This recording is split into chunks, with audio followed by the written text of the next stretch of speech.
Assalamualaikum warahmatullahi wabarakatuh. Saya Muhammad Tirza Sofyan dari kelas 12 MIPA 1, siswa SMA Muhammadiyah 1 Gresik. Selamat datang di Infikes, Inovative School Podcast. Podcastnya SMAM 1. Pertama-tama nih, saya ucapkan selamat datang kepada Bapak Fatrah selaku Kepala Sekolah dari SMA Muhammadiyah 1 Palembang, Sumatera Selatan. Juga saya ucapkan terima kasih banyak karena Bapak sudah berkenan hadir nih di Infikes. Jadi di sini nih Pak, kita bakalan ngobrol-ngobrol santai aja nih, Pak, mengenai budaya, makanan khas serta pembelajaran di masa pandemi. Saya langsung saja ya Pak ya, pertanyaan-pertanyaannya nih. Yang pertama, dalam rangka apa nih Bapak datang ke Gresik ini? Tujuan kami ke Gresik ini adalah studi banding, dalam rangka studi banding yang semula sebetulnya rombongan ini direncanakan penggembira muktamar. Tetapi karena petunjuknya bahwa muktamar tidak boleh rami-rami, hanya pimpinan wilayah, pimpinan daerah yang boleh langsung, yang lain penggembira hanya virtual, maka karena sudah terencana maka dialihkan menjadi studi banding guru-guru SMA Muhammadiyah Kota Palembang. Tuh, jadi studi banding, maka tujuannya adalah di SMA Muhammadiyah 1 Gresik karena salah satu sekolah yang bisa dijadikan contoh atau bisa diambil pelajaran-pelajaran dan pengalaman-pengalaman di SMA Muhammadiyah 1 Gresik ini. Jadi sebenarnya tidak sengaja gitu Pak ya, kesini itu apa emang udah direncanakan dari pertama gitu Pak? Sudah terencana, tetapi judulnya yang tadinya studi banding dalam rangka penggembira muktamar, sekarang studi banding saja. Jadi muktamarnya tadi. Jadi dialihkan ke studi banding saja. Sebetulnya waktu menjadi penggembira muktamar itu secara bersamaan langsung studi banding. Oh gitu. Ya, di Solo tapi. Berarti Bapak dari sini udah berapa hari Pak? Sudah, kalau di Gresik baru 1 hari ini. 1 hari. Kemarin itu sudah ke Malang, kemudian Surabaya. Pagi ini ke Gresik ini. Oke. Langsung ya Pak, kita ke pertanyaan selanjutnya nih. Bagaimana nih kesan Bapak terhadap Gresik dan sekolah kami ini? Menyenangkan, kotanya adem. Adem, ya mungkin masih pagi ya Pak ya, sebenarnya panas banget sih Pak di Gresik ini. Waktu lewat pakai bis, yang saya maksud adem, pepohonan banyak, sawah-sawah, gedung-gedung tinggi tidak ada. Dikit, ya. Kalau di Palembang pepohonan minim, gitu ya, kemudian gedung-gedung sudah banyak, mobil-mobil sudah ramai. Iya. Itu makanya saya bilang tadi adem tadi. Ya masih bisa dibilang masih sepi sih Pak, kan Palembang udah kota besar gitu Pak. Kita ini masih kabupaten, kota kecil gitu. Betul, Pak. bedanya itu mungkin Palembang kota besar, kalau ini kan masih kabupaten. Iya benar sih, Tapi Pak. saya senang, nyaman, sejuk, dingin. Kalau di sini dingin sih Pak, ada AC-nya. Selanjutnya, Bapak apakah udah pernah nih mencicipi makanan khas Gresik? Contohnya nasi kerawu nih Pak, itu yang paling khas, paling basic gitu loh Pak. Tamu-tamu biasanya itu pasti dikasih nasi kerawu. Belum. Oh belum? Karena di Gresik saya baru pertama kali. Kalau Solo, Semarang, Jogja sudah berkali-kali. Iya. Untuk Gresik baru kali ini, jadi belum ada bocoran-bocoran makanan khas apa yang ada di Gresik. Belum tahu apa makanan yang ada di Gresik ini, khasnya apa. Mungkin ya, nanti bisa dicoba nanti. Bener-bener nanti wajib sih Pak, harus nyoba nasi kerawu khas Gresik itu. Nasi kerawu, jadi itu potongan-potongan daging gitu Pak, yang disuir-suir gitu. Potongan daging. Potongan ya? Iya, coba ya Pak Nanti dicoba nanti. Ya. Oke, lanjut nih. Makanan khas Palembang itu apa aja sih Pak? Selain pempek, tekwan gitu ada lagi nggak Pak? Makanan khas Palembang ya itu tadi, pempek, tekwan, model. Model tuh apa sih Pak? Kurang tahu nih. Satu rumpun, pempek, tekwan, model. Yang berbeda pada kuah. Bahan dasarnya sama, gandum, terigu, tapi berbeda pada kuah. Kalau pempek kuahnya cuka, iya. Kalau tekwan kuahnya yang bening, itu, ya. Kemudian model ya mirip-mirip tekwan. Tapi kalau tekwan dia dibuat satu-satu bulat-bulat kecil-kecil, bulat kecil. Kalau model satu isi tahu. Diiris, dimasukkan dalam kuah tadi. Kalau kuah model dan kuah tekwan sama, tapi beda pada bentuk bahannya.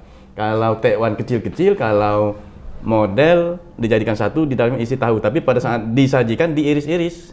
Itu. Jadi itu. Kalau pempek di Palembang itu makanan wajib apa gimana sih Pak? Atau cuma pas ada acara penting gitu baru masak pempek? Gitu? Sepertinya wajib. Wajib. Karena kadang ada yang guyon, kadang sehari saja tidak makan pempek gemetaran. Misalnya gitu, ada ungkapan-ungkapan begitu. Itu jadi sepertinya sudah menjadi suatu ya makanan favorit di sana. Tapi emang setiap hari makan pempek gitu berarti Pak? Enggak juga. Tapi ya itu tadi. Tapi betul-betul ada orang sana itu ada yang dalam satu hari itu harus menghirup, istilahnya ngirup cuka pempek tadi. Kalau tidak ngirup cuka pempek gemetaran itu katanya. Itu saking menjadi suatu keharusan, bukan kewajiban, keharusan makan pempek. Tapi pempek itu kan banyak modelnya ya Pak ya. Pas dulu saya ke Palembang itu ada yang kayak pempek basah gitu loh Pak. Atau gimana gitu ya Pak? Kayak warna putih gitu loh Pak. Lupa ingat. Pempek itu ada 5 varian. Ada yang namanya pempek kapal selam, yang paling besar, isi telur. Kemudian pempek itu juga dikecil-kecilkan, pempek telur namanya, tapi kecil-kecil. Mirip pempek kapal selam tadi, tapi dikecilkan. Namanya pempek telur. Ada lagi. Kalau di sini jarang sih pempek telur tuh yang dijual jarang. Biasanya kapal selam terus lenjer. Nah, lenjer. Kalau dia tidak ada isi, hanya tepung terigu dibulat-bulatkan, panjang segini, pempek lenjer namanya. Lalu lagi ada dicetak berbentuk kerupuk. Jadi ular-ular numpuk berbentuk kerupuk, pempek kerupuk kecil-kecil juga. Jadi saya ingat. Pempek Palembang itu varian bentuk saja. Kalau rasa sama karena bahan dasarnya sama dari tepung terigu dan ikan. Ikan tenggiri ya, Pak? Ya, tenggiri, gabus. Dulunya belida. Itu ikan belida. Tapi karena sudah langka maka yang menjadi favorit sekarang adalah ikan gabus.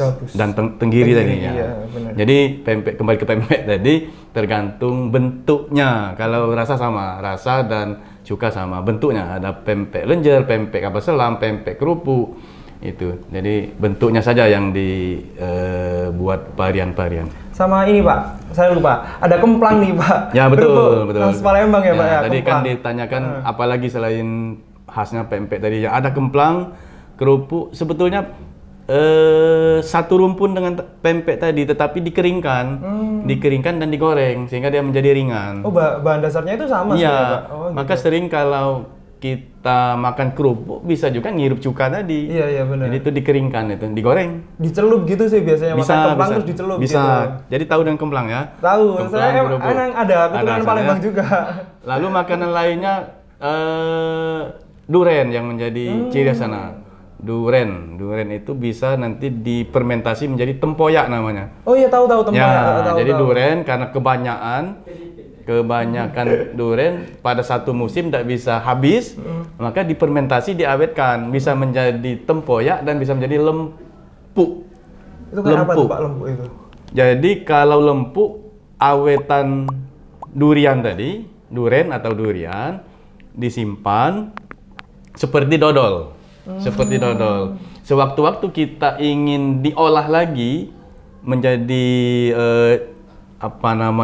kawannya makan ketan misalnya, kawannya makan ubi, singkong, bisa tadi lempuk tadi diolah lagi tapi dari yang beku tadi diolah lagi, diencerkan sedikit kental encer di dalam kuali untuk menjadi teman dari ketan dan singkong tadi. Bisa juga dimakan lempuknya betulan, dimakan menjadi cemilan. Bisa. Tapi rasanya manis. Lalu tempoyak itu juga fermentasi dari durian tadi, tapi dia akan dimasak dengan ikan. Digulai, gulai tempoyak namanya ya. Jadi diaduk menjadi kuah. Tapi rasanya tetap manis gitu, Pak? Asam. Kalau Asam kalau tempoyak. kalau tempoyak asam tapi dia dikasih gula supaya penyeimbang. Penyeimbang jangan asam tadi. Ya. Oke nih, kita lanjut ke pertanyaan selanjutnya nih. Bagaimana sih situasi pembelajaran selama pandemi kemarin, Pak? Juga pakai aplikasi apa gitu, Bapak di sana? Jadi kita kalau tidak salah 3 tahap.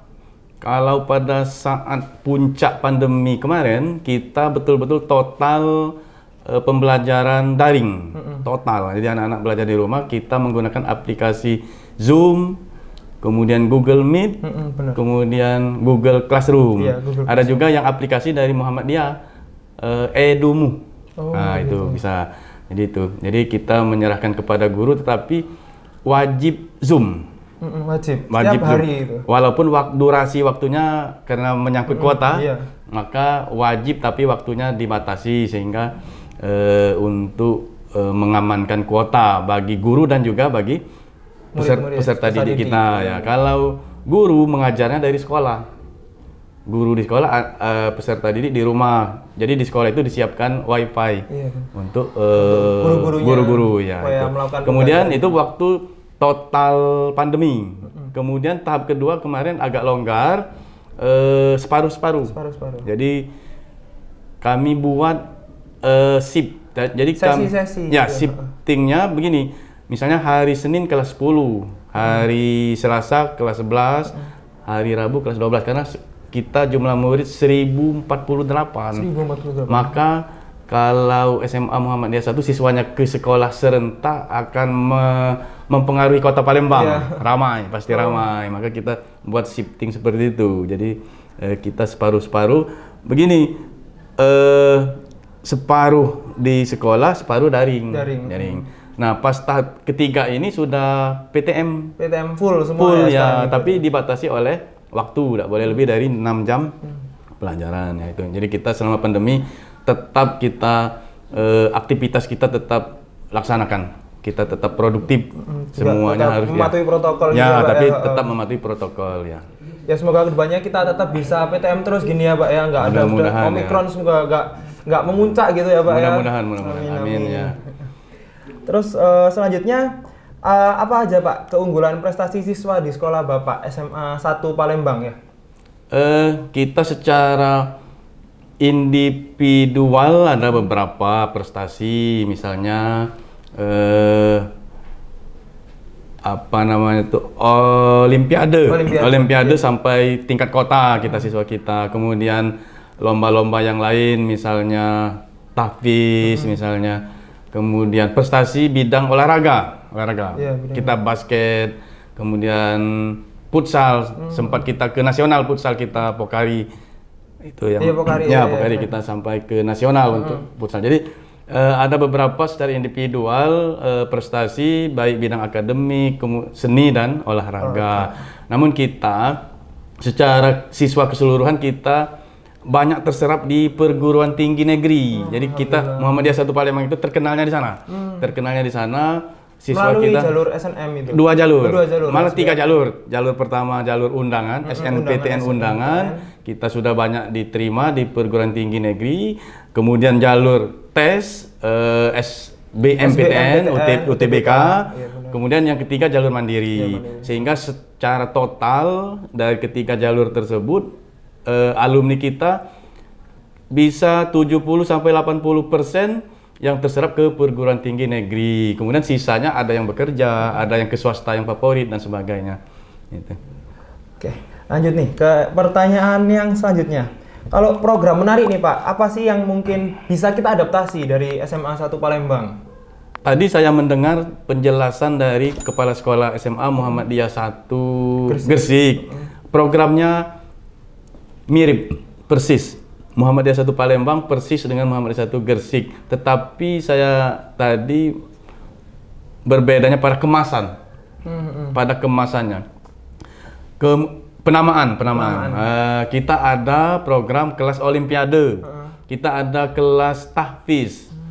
Kalau di sini kan ada tadi boarding. Kalau kami tahfiz, kelas tahfiz. Kemudian bilingual, ada kelas bilingual. Kalau di sini ada ICO, ya, ICO tadi itu. Jadi internasional. ya, jadi kalau program sama, kemudian kita ada KBM Plus. Jadi kita, kenapa siswa kita tadi banyak diserap di perguruan tinggi negeri di semua jalur, karena kita ada program KBM Plus, jam tambahan. Oh gitu. Jadi di samping reguler kita menambah jam pelajaran lagi, membekali anak-anak menjawab soal. Jadi di sana kita dilatih untuk menjawab soal. Kayak bimbingan belajar betul, lagi. Gitu. Betul, belajar lagi. Kelas tahfiz, kemudian kelas olimpiade tadi. Jadi ekstrakurikuler, termasuk juga merupakan program unggulan kita. Kita banyak ekstrakurikuler, sekitar 26 ekstrakurikuler banyak. Ya, Pak, ya? Betul. Jadi itu, jadi program SMA Muhammadiyah 1 Palembang itu tadi. Lanjut nih. Ini Pak, apakah bisa mengajari saya beberapa kosakata Palembang nih? Saya tahu itu cuma siko, duo, tigo itu Pak. 1, 2, 3 gitu doang, Mungkin Pak. kalau ketemu mungkin apa kabar. Apa kabar gitu. Jadi bahasa Palembang itu banyak di O. Iya, O. Diganti O, apa kabar, nak kemana, dari mana, itu mungkin itu. Apa lagi ya? Mungkin itu hanya beda di O-nya saja. O. Coba sih Pak, menyapa audiensnya gitu. Hai semuanya, pakai bahasa Palembang gitu. Halo, apa kabar? Sekarang kami lagi ada di SMA Muhammadiyah 1 Gresik. Bagus nian. Bagus nian. Bagus nian itu bagus. Bagus. Cindo. Iya. Nah, Cindo nian, bagus nian. Muhammadiyah 1 SMA Muhammadiyah 1 Gresik. Nah, itu jadi bagus nian. Bagus nian. Cindo nian. Apa kabar? Apa kabar? Jadi emang kalau Palembang itu tambah OO tambah gitu O, ya. ya. Itu bahasa Melayu gitu kan ya Pak? Bukan kalau Palembang itu. Ya, kira-kira serumpun dengan Melayu. Wong, nah ada lagi yang memang bukan O tapi dia memang khas sana, misalnya Wong Kito Galo. Nah, Wong Kito Galo itu apa? Orang kita semua. Wong Kito Galo. Nak kemana? Wong mano? Nah, Wong mano. Asalnya dari mana? Wong mano itu. Wong mano. Adik wong mano. Nah, asal dari mana? Itu kira-kira gitu. Kalau kita di sini tuh pakai Surabayaan sih Pak. Karena Gresik itu kan dekat Surabaya, Jawa Timuran gitu ya, Pak. Kalau nyapa gitu, halo Rek, apa kabarmu gitu Pak. Begitu lah kira-kira ya. Kalau di Gresik gitu sih Pak. Kira-kira begitu. Selanjutnya nih Pak, apa pesan dan kesan Bapak nih terhadap SMA Muhammadiyah 1 Gresik? Yang berkesan bagi saya adalah secara fisik mentereng. Mentereng itu apa ya Pak? Mentereng itu wah. Gitu. Wah. Nah, kira-kira satu kata itu wah. Wah gitu teman-teman. Kalau dari jumlah murid, banyak murid SMA Muhammadiyah 1 Palembang. Iya, benar. Tapi secara fisik tadi kami ketinggalan. Belum wah. Jadi masih biasa-biasa saja. Itulah, tidak bisa digambarkan lagi. Wah, kira-kira begitu. Mentereng. Nah, gitu.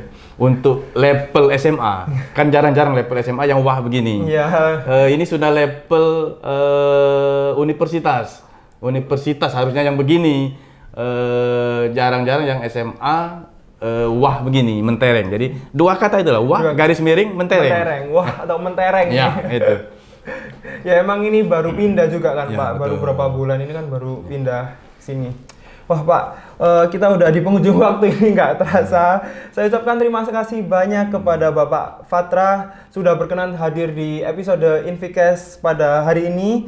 Cukup sekian obrolan kita hari ini. Kurang lebihnya saya memohon maaf yang sebesar-besarnya. Jangan lupa tetap saksikan Infikes di channel YouTube SMAM 1. Nun wal kolam yawma yas'urun. Wassalamualaikum warahmatullahi wabarakatuh. See you later. SMAM 1, be the first.